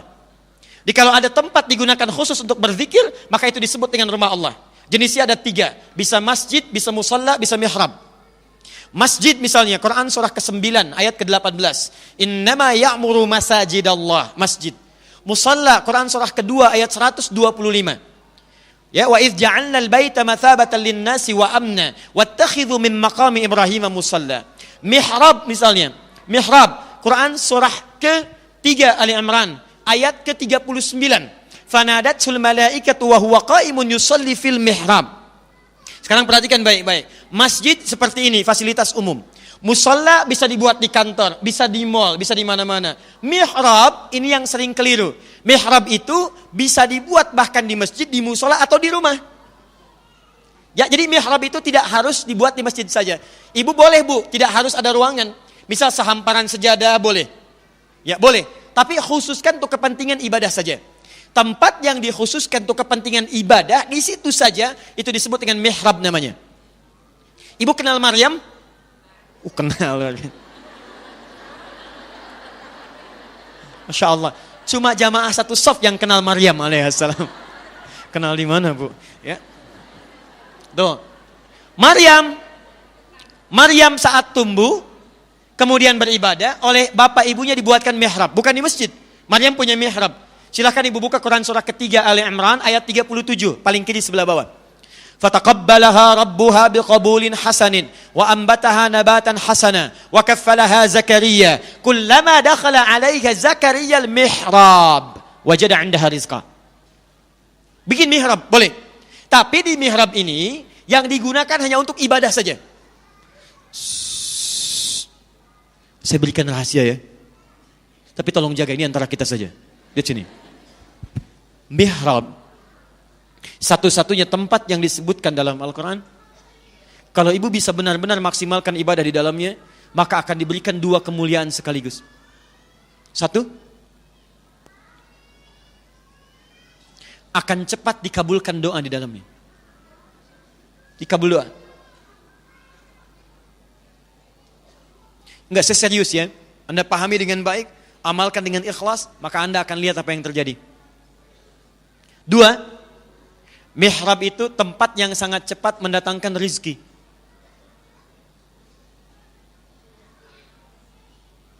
Dua. Keduanya ditemukan di Quran surah ketiga Ali Imran ayat 37 sampai 39. Ya. Tapi saya tidak akan panjang lebarkan karena bahasan kita bukan itu. Nah, ibu di rumah, bagaimana kalau di rumah itu ingin disebut dengan baitin min buyutillah, rumah-rumah Allah. Maka silakan, misal kalau ruangannya agak banyak, luas, bikin musalla. Kalau nggak ada ruangan luas, kami pernah saya pun pernah ngontrak. Dan bukan aib ngontrak, nggak ada masalah. Ngontrak, ruangan cuman petakan, saya dengan istri saya katakan, ayo kita di sini bentangkan mihrab, kita bermohon kepada Allah. Tapi di tempat itu hanya digunakan untuk kepentingan ibadah. Ya, di situ ibu gunakan untuk baca Quran misalnya, memahami isinya. Perhatikan hadis yang mengatakan, majtama'a qaumun fi baitin min buyutillahi yatluna kitaballah wa yatadarasunahu fima bainahum. Kemudian dia di dalamnya bertilawah Al-Quran. Tilawah. Lihat Bu ya, ada tilawah, ada qiraah, itu beda. Kalau qiraah itu baca saja, tidak menuntut pemahaman. Tapi kalau tilawah itu bacaan yang disertai dengan pemahaman. Memang yang dibaca nggak banyak, mungkin 5 ayat, 2 ayat, tapi dia sekaligus pahami maksudnya apa. Itu disebut dengan tilawah. Nah, yang kedua ini, itu yang sangat ditekankan, karena kita baca Quran itu untuk paham isinya. Makanya orang tua kita dulu, itu selalu menyandingkan, kalau orang baca qiraah, di sampingnya pasti ada yang menerjemahkan. Supaya dipahami isinya. Baik itu situasi formal atau informal, silahkan cek. Begitu ibu lihat seseorang membacakan ayat Qurannya, di sampingnya ada penerjemah. Siapa itu? Yang menerjemahkan siapa? Sari tilawah. Cuma orang kita memang agak kreatif. Sebetulnya bukan sari tilawah, cukup tilawah saja. Cuma mungkin yang pertama kali tilawah namanya Bu Sari, karena itu disebut dengan sari tilawah. Ya. Mungkin kalau Bu Dewi tilawah ya. Kalau Pak Adi tilawah. Sini. Nah, sekarang perhatikan. Saya agak cepat ya, waktu kita terbatas. Yatsluna kitaballah, dia di rumah itu tilawah. Bacanya cuma 2 ayat tapi dia pahami isinya. Perhatikan, apa yang Allah berikan? Kata Nabi, orang yang tilawah bukan cuma mendapatkan bonus bacaan, dia akan mendapatkan 4 keutamaan yang lain, tambah 4. 1. Nazalat alaihimus sakinah.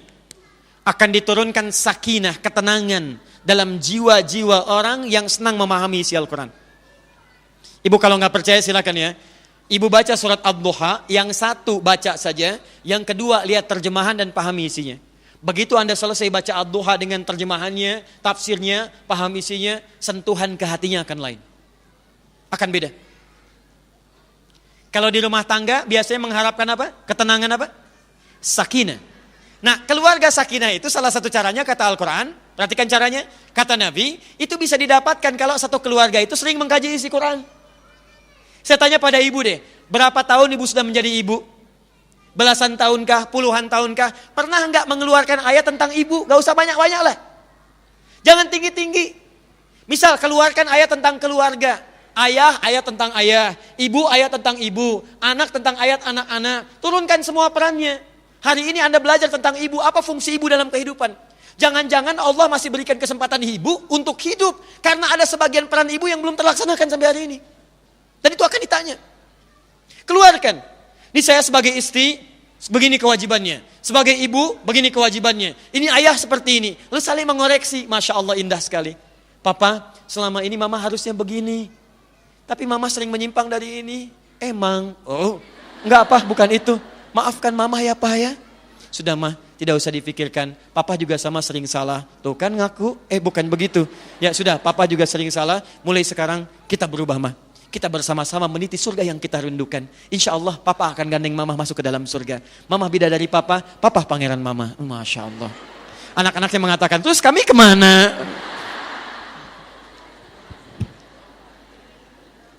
Nah kalau Anda biasakan seperti ini, nanti Allah siapkan satu surga khusus.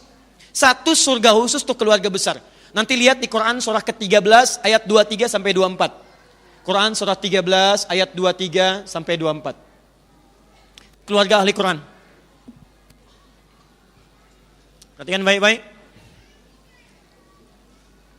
Keluarga ini nanti Allah akan tempatkan di puncak surga yang tertinggi, masuknya lewat surga Aden, saat masuk nanti melewati setiap pintu surga disambut oleh malaikat. Saya bacakan ayatnya. Jannatu adnin yadkhulunaha wa man salaha min abaihim wa azwajihim wa dhurniyyatihim wal malaikatu yadkhuluna alaihim min kulli babin salamun alaikum bima sabartum fa ni'ma uqbad dar. Ada orang-orang satu keluarga besar akan masuk lewat pintu surga Aden. Dia akan melewati semua pintu surga dan bermuara di surga yang paling indah. Siapa mereka itu? Kata Allah, orang-orang ini bahkan bisa menggandeng bapak ibunya. Dia bisa merangkul pasangannya. Dikala ada suami, gandeng istrinya. Gandeng bapaknya, gandeng ibunya. Wa dzurriyyatihim. Dzurriyyat itu keturunan sampai akhirnya. Anaknya, cucunya, cicitnya digandeng. Dan diparadekan oleh Allah, disaksikan semua penghuni langit dan bumi. Begitu dia masuk, disambut oleh semua malaikat. Dikatakan, salamun alaikum bima sabartum. Selamat keluarga besar ini, selamat. Karena Anda telah sabar menyiapkan kepulangan Anda sampai ke sini. Saat orang lain sibuk nonton, Anda sibuk mengkaji Al-Quran. Saat orang lain sibuk memasang status tentang dunia, Anda memasang status di keluarga tentang Al-Quran.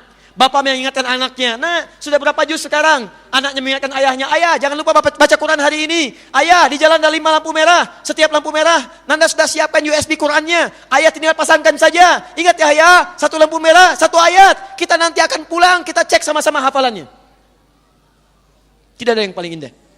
Kalau Anda tidak percaya, mulai Anda siapkan mengkaji Al-Quran, apalagi Anda mulai menghafalkannya pada bagian yang ketiga ini. Jadi keluarga penghafal Quran, walaupun tidak harus sampai 30 juz. Anda tidak tahu kapan pulang kepada Allah. Tapi buat bangga seisi nanti di surga ketika menyaksikan Anda diparadekan oleh Allah Subhanahu wa Ta'ala. Buat.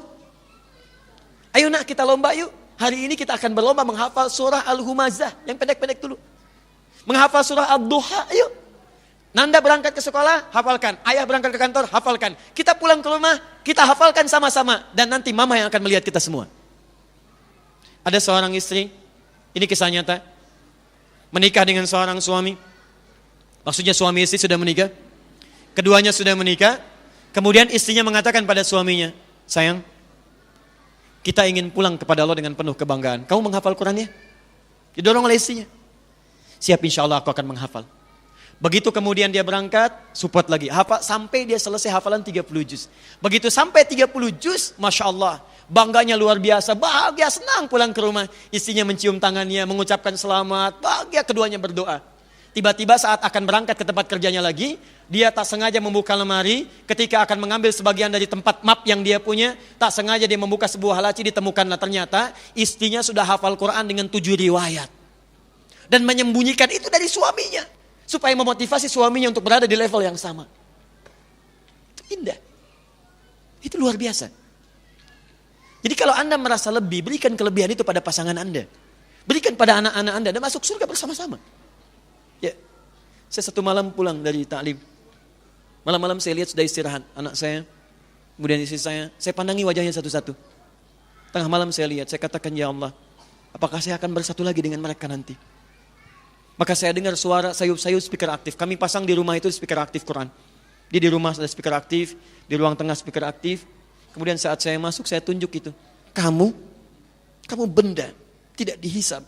Kamu tidak lelah baca Quran sampai malam ini. Aku yang dihisab dan belum jelas surganya. Sampai malam ini belum maksimal aku membaca. Maka saya katakan pada istri saya, bangun saya. Kita akan ke surga. Ayo, sholat. Dan itu indah. Kita sholat. Kita berdoa.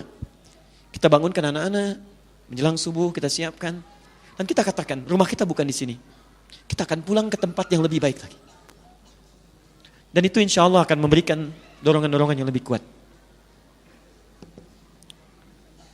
Ya ini ya, jadi baca, pahami, amalkan.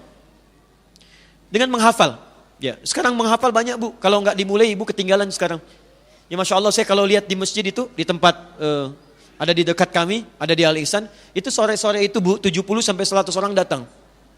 Mereka mulai belajar, mereka mulai menghafal. Ada yang dari 0, ada dari sekian juz, ada macam-macam. Masya Allah. Saya kadang-kadang suka perhatikan. Ini ada yang 3 tahun, ada yang 4 tahun, ada yang 5 tahun. Ada yang sudah sampai SMP dan sebagainya. Tapi pertanyaannya, saat anak-anak itu semangat untuk menghafal, Anda ada di mana? Sedangkan mereka boleh jadi sebagiannya belum masuk pada kategori dihisab. Ibu kalau sempat misalnya ke Palestina, saya sempat tinggal agak lama di Libya. Itu di Libya kalau jam sekarang Bu ya, mau asar, itu Masya Allah. Anak-anak usia 4 tahun, 5 tahun itu sudah pakai tas. Tasnya lebih besar daripada badannya. Isinya mungkin kosong, cuman senang aja pakai tas. Tapi yang mereka bawa mushaf ke masjid. Dan seakan-akan seperti baca majalah, bolak-balik. 5 juta penduduk Libya, 1 jutanya sudah hafal Quran. Sisanya 20 juz, 25 juz, 15 juz, 10 juz. Usia 17 tahun, dia belum hafal Quran, dia sulit punya teman. Tuh. Palestina lain lagi. Itu yang paling dahsyat. Hafal. Sudah jadi sebuah culture dalam kehidupan mereka. Makanya kalau sudah hafal Quran, maaf ya, hafal Quran, wah Masya Allah. Itu mereka akan katakan pada kawannya, ya. Dia akan katakan, hey, nanti kalau saya sudah di atas surga yang paling tinggi, kamu masih di bawah. Karena kawannya masih 25 juz, dia sudah 30 juz. Nanti kamu saya dadain di bawah ya, saya duluan. Ibu ada di mana? Nah, kalau Anda belum mampu ke yang ini lebih banyak pahalanya. Yang ini 4 kali lipat lagi yang tadi. Maaf ya, saya sempurnakan dulu yang ini. Orang yang biasa memahami dapat 4 keistimewaan. 1, diberikan ketenangan di rumah tangganya, tenang, sakinah. Ibu kalau mau coba silahkan. Kedua, ghasyiyatuhumur rahmah, rahmat Allah diturunkan. Dapat rahmat. Ketiga, wahafathumul malaikah, malaikat akan selalu berkerumun di tempat itu. Jadi kalau Anda berdoa cepat diaminkan. Kalau istighfar dimohonkan ampunan. Dan yang keempat, wa dzakarahumullahu fiman indah. Orang ini akan disanjung-sanjung oleh Allah sampai selesai tilawahnya. Jadi kalau orang rajin tilawah, kalau baca cuman baca saja dapat pahala. Tapi kalau tilawah disanjung oleh Allah, disebutkan si fulan sedang tilawah, si fulan sedang tilawah, si fulan sedang tilawah. Anda kalau disebutkan oleh pemimpin dunia saja, senangnya luar biasa. Dimuat di majalah, bangganya luar biasa. Kenapa Anda tidak senang ketika nama Anda disebut oleh Allah Subhanahu wa taala? Nih, tilawah. Nah, kalau Anda ingin mendapatkan lebih daripada ini, baca sekali, tilawah punya 4 kemuliaan. Sakinah, rahmah, kemudian hafat malaika, dikerumuni malaikat, yang keempat disanjung oleh Allah. Kalau Anda ingin lebih tinggi lagi, maka naiklah status kepada penghafal Quran. Sudah kalau disebutkan penghafal, jangan terbayang 30 juz dulu. Mulai menghafal, walau cuma 1 ayat. 1 ayat, besoknya 1 ayat lagi, besoknya 1 ayat lagi. Kalau ini disiapkan oleh ibu, kemudian ibu wafat, walaupun tidak sampai 30 juz, maka status ibu akan naik menjadi ahli Al-Quran. Anda misalnya sedang berusaha menghafal nih, hafalannya baru setengah juz, tiba-tiba wafat. Itu Anda naik status dari hamba biasa menjadi ahli Quran. Itu ke surganya beda Pak, Bu. Beda Bu, lain. Ke surganya langsung turun ayat. Di Quran surah ke-35 ayat 33. Paling kiri sebelah atas. Cara masuk surganya lain. Jannatu adnin yadkhulunaha. Awas, mereka akan masuk dari surga Aden dulu. Yuhallawna fiha min asawir. Cara masuknya tidak akan masuk biasa. Allah akan hormati penghafal Quran dengan cara memuliakannya. Bagaimana memuliakannya? Maka tubuhnya akan dihiasi oleh Allah Subhanahu wa taala dengan hiasan-hiasan akhirat. Di At-Tirmidzi nomor hadis 2915 dikatakan kalimatnya. Begitu akan naik ke surga, kata Qur'annya Allahumma halli. Ya Allah mohon hiasi orang ini penghafal Quran. Maka wa yulbasu ilaihi tajul karamah, dipakaikan di kepalanya mahkota kehormatan. Pakaikan. Begitu dipakaikan, dihormati oleh Allah. Mana orang tuanya? Kalau orang tuanya beriman, orang tuanya saleh, dan orang tuanya memfasilitasi dia untuk hafal Al-Quran, maka akan dipanggil. Diberikan mahkota lain, dipakaikan lewat tangan anaknya langsung. Dalam hadis yang disebutkan, sinarnya lebih kuat dibandingkan dengan sinar mentari yang masuk ke dalam rumah seseorang. Pakaikan. Begitu selesai dipakaikan, Qurannya mengatakan, Allahumma zid, ya Allah, tambahkan pada penghafal, bedakan dengan fasilitator. Fayul basu ilaihi libasul karamah. Maka dipakaikanlah di badan orang penghafal Quran itu jubah kehormatan.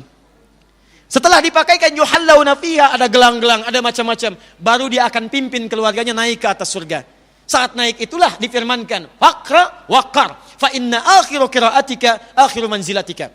Silakan baca Quran yang biasa engkau bacakan saat di dunia, maka akhir tempat tinggalmu di surga, itulah tempat tinggalmu sesuai dengan akhir bacaanmu. Makanya nanti kata banyak orang, ada orang menyesal saat masuk surga. Kalau masuk neraka menyesal, biarkan. Masuk surga menyesal. Karena ada orang biasa baca 5 ayat, begitu wa ulaika humul muflihun berhenti. Temannya naik yang 10 ayat. Setiap naik lebih indah lagi dari sebelumnya. Maka yang 5 mengatakan, ya Allah kenapa saya tidak teruskan sampai dengan 10? Yang 10 nyesal, kenapa tidak sampai 20? Tapi penghafal Quran dimuliakan. Karena dia biasa menghafal, maka dia akan ditempatkan di tempat yang paling tinggi pada saat itu. Karena itulah para penghafal Quran di Palestina, kalau sudah hafal, anak usia 5, 6, 7 tahun, kemudian dia bermain. Mainannya tidak ada yang lain kecuali kayu untuk tembak-tembakan, untuk macam-macam. Begitu sedang bermain, dari atas ada drone, dari Zionis itu. Melihat, ternyata terlihat seperti mujahid yang bertempur. Padahal anak-anak cuma main-mainan. Apa kata anak-anak itu? Kalau sudah hafal Quran, mereka tidak akan berlindung. Mereka akan katakan kepada temannya yang datang. Apa katanya? Perhatikan kalimatnya. Kata anak-anak ini, lihat, di pesawat itu ada bom dan sudah terukir nama saya di situ. Saya akan pulang duluan. Kata kawannya, bukan kamu yang pulang. Saya akan susul ayah saya duluan. Kata yang satu, bukan kamu yang pulang. Itu bom tertulis nama saya, tertulis di situ, saya akan nyusul paman saya duluan. Dan semua penghafal Quran, kalau sudah hafal Qurannya, maka mereka sangat merindukan untuk kembali kepada Rabbnya.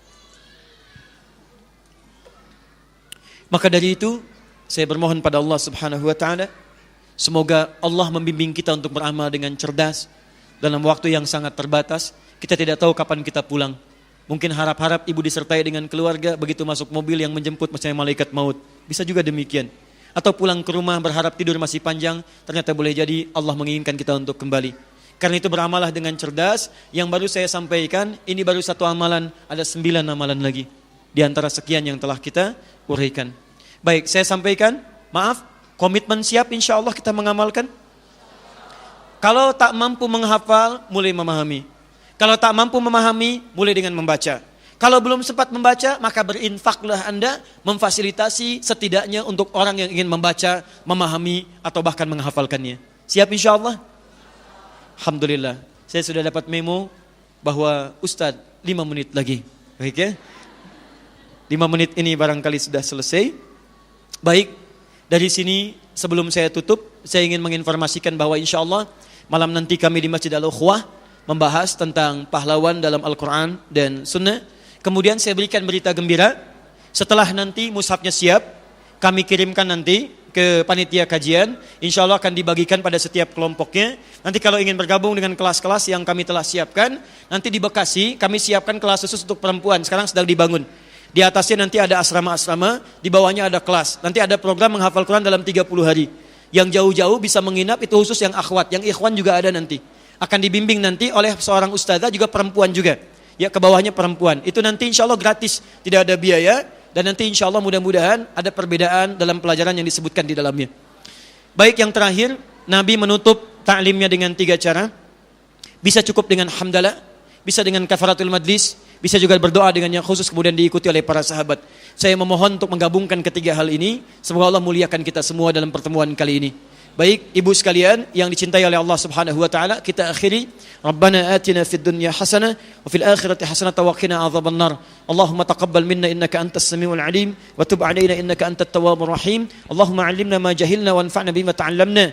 Allahumma ati anfusana taqwaha wa zakkiha anta khairu man zakkaha anta waliyuha wa maulaha. Allahumma rabbana la tad'alna fi maqamina hadza dhanban illa ghafartah. Ya Allah, jika ada seorang pun datang ke majelis ini untuk mengaji dan datang membawa lumuran dosa, jangan biarkan dia meninggalkan tempat ini kecuali Engkau telah ampuni segala dosa-dosanya. Allahumma wala hamman illa farajtah. Ya Allah, jika ada yang datang ke tempat ini membawa kegelisahan dalam jiwanya, jangan biarkan dia meninggalkan masjid ini kecuali Engkau telah tenangkan keadaan hatinya. Allahumma wala asiran illa yassartah. Jika ada yang datang ke masjid ini, ya Allah, membawa kesulitan dalam hidupnya, di rumah tangganya, pekerjaan sosialnya, kehidupan rumah tangganya, mohon ya Allah, jangan biarkan dia meninggalkan majlis ini kecuali Engkau telah angkat dan mudahkan segala kesulitannya. Allahumma wala maridan illa syafaitah. Jika yang ada datang ke majlis ini, ya Allah, tengah Engkau uji dengan penyakit seberat apapun, maka mohon dengan keikhlasannya angkat dan sembuhkan segala penyakitnya ya Rabbal alamin. Allahumma ij'al ya Allah baqiyata hayatina hayatan thayyibah wa akhiru hayatina husnal khatimah. Ya Allah, jika kami pulang saat ini masih ada waktu untuk hidup, maka jadikan akhir kehidupan kami ya Allah kehidupan yang lebih baik daripada sebelumnya. Dan bila memang hari ini ya Allah adalah waktu kami untuk berpulang, hari ini kami mesti wafat, maka mohon wafatkan kami dalam keadaan husnul khatimah. qawwi lisanan naqula kalimata la ilaha illallah wa taqulu lana ya ayyatuhan nafsul mutmainnah irji'i ila rabbika radiyatan mardiyah fadkhuli fi ibadi wadkhuli jannati. Ya Allah, kami mohon ya Rabb, di sakarat maut nanti kami ya Allah, dalam sakaratul maut kami nanti ya Allah, ringankan lisan kami untuk mengucapkan kalimat tauhid la ilaha illallah, dan mohon jawab ya Allah kalimat kami dengan kalimat-Mu yang indah. Duhai jiwa-jiwa yang tenang, duhai jiwa-jiwa yang tenang, ya ayyatuhan nafsul mutmainnah irji'i ila rabbika radiyatan mardiyah. Cepat pulang, aku sudah tunggu, aku merindukanmu, engkau jadikan engkau sebagai hamba yang saleh, aku siapkan surga untukmu, engkau akan ridha dengan pemberianku dan aku pun akan ridha dengan kedatanganmu. Allahumma taqabbal minna ya Allah innaka antas sami'ud du'a wa tub 'alaina innaka antat tawwabur rahim. Allahumma, kami telah datang beribadah, bermohon seperti apa yang telah Engkau perintahkan, maka mohon kabulkan seperti apa yang telah Engkau janjikan. Jika kami telah melakukan semua ini belum juga Engkau kabulkan, tunjukkan kepada kami dengan cara apa lagi kami mesti bermohon kepadamu. Subhanakallahumma wa bihamdika asyhadu an la ilaha illa anta astaghfiruka wa atubu ilaik. Wa akhiru da'wana alhamdulillahi rabbil alamin. Wassallallahu ala rasulikal karim nabiyyina al-amin Muhammadin wa ala alihi wa sahbihi ajma'in. Walhamdulillahi rabbil alamin. Assalamualaikum warahmatullahi wabarakatuh.